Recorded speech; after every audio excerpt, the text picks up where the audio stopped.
less. Multiplying wives is devastatingly destructive. And then Proverbs 31 ends with, just find one excellent wife. Number 7 in the list is humility. Humility. This is a very difficult thing for kings, to be humble, because power makes men proud. The fear of the Lord, Proverbs 8:13, the fear of the Lord is to hate evil, pride, and arrogance, and the evil way. Pride and arrogance and the evil way. There are a lot of illustrations of this. Back in 2 Chronicles chapter 33, Manasseh was 12 years old when he became king and reigned 55 years in Jerusalem. He did evil in the sight of the Lord according to the abominations of the nations whom the Lord dispossessed before the sons of Israel. These kings just got caught up in the paganism around them, just sucked it all up. He rebuilt the high places which Hezekiah, his father, had broken down. He put back up the altars for the Baals, made the Asherim, the idols of female deities, worshipped the stars, the host of heaven, served them, built altars in the house of the Lord, of which the Lord had said, His name shall be in Jerusalem forever. Can you imagine literally building pagan altars in the temple of God? That's what he did. That's what he did. He built altars, verse 5, for the host of heaven in the courts, the 2 courts of the house of the Lord. He made his sons pass through the fire in the valley of Ben Hinnom. That is to say, he offered babies to Molech, incinerating them. He practiced witchcraft, used divination, practiced sorcery, dealt with mediums, spiritists, did much evil in the sight of the Lord, provoking him to anger. Then he put the carved image of the idol which he had made in the house of God, of which God had said to David and to Solomon his son, In this house and in Jerusalem, which I have chosen from all the tribes of Israel, I will put my name forever, and I will not again remove the foot of Israel from the land which I have appointed for their fathers, if only they will observe to do all that I have commanded them, according to all the laws, the statutes, and ordinances given through Moses. Again, this is if you want national blessing and prosperity and the benefits of common grace, then obey me. Obey me. Manasseh didn't do that. He misled Judah and the inhabitants of Jerusalem to do more evil than the nations whom the Lord destroyed before the sons of Israel. Drop down to verse 12. When he was in distress, they captured him with hooks, the Assyrians did, bound him with bronze chains, took him to Babylon. When he was in distress, he entreated the Lord his God and humbled himself greatly before the God of his fathers. When he prayed to him, he was moved by his entreaty. He, being God, heard his supplication, brought him again to Jerusalem to his kingdom. Then Manasseh knew that the Lord was God. That's an Old Testament illustration of magnanimous grace, isn't it?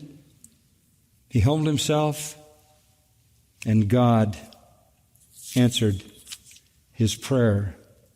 Over in verse 21, Ammon was 22 years old when he became king, and he reigned 2 years in Jerusalem.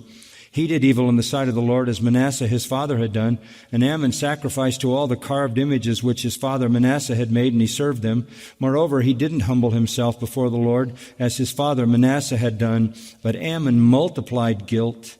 Finally, his servants conspired against him and put him to death in his own house.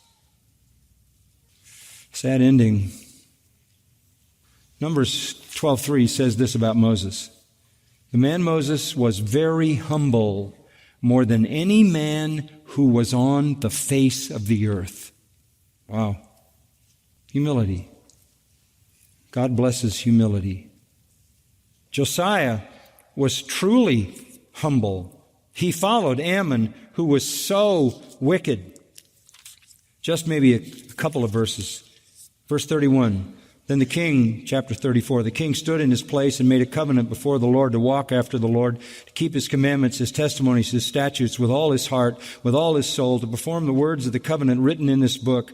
Moreover, he made all who were present in Jerusalem and Benjamin to stand with him. So the inhabitants of Jerusalem did according to the covenant of God, the God of their fathers. And Josiah removed all the abominations from all the lands belonging to the sons of Israel, and made all who were present in Israel to serve the Lord their God. Throughout his lifetime, they did not turn from following the Lord God of their fathers. That's what a ruler should do.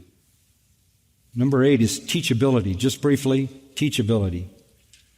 Listen to this comment. I'll just give you one verse. Ecclesiastes 4:13. Ecclesiastes 4:13. A poor yet wise lad, a nobody, but wise, is better than an old foolish king who no longer knows how to receive instruction. Did you get that? A poor yet wise lad is better than an old foolish king who no longer knows how to receive instruction. Teachability. Oh, for rulers who listen to those around them, who are teachable, who are not so proud, self-willed, that they refuse to hear others, who have critical instruction to provide for them for the sake of people. 2 more. Number 9. It is the responsibility of rulers to provide security. Security.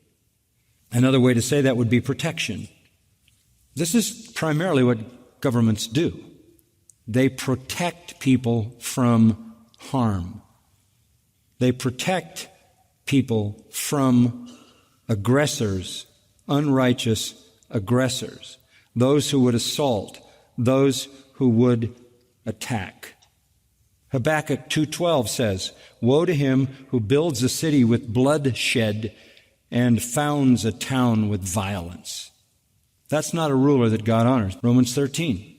Rulers are ministers of God to punish evildoers and protect those who are doing good.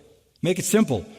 Rulers were basically the commander of the protective forces for the people. When we expect a national leader of any kind, including the President of the United States, to protect us from enemies, we are only asking for that which is the primary responsibility that a ruler has. He is the commander of the protective forces that provide safety for his people. Historically, that's always been the duty of kings, to provide safety for the people by employing all their wisdom, all their skill, all their resources, all available counsel. The worst rulers murder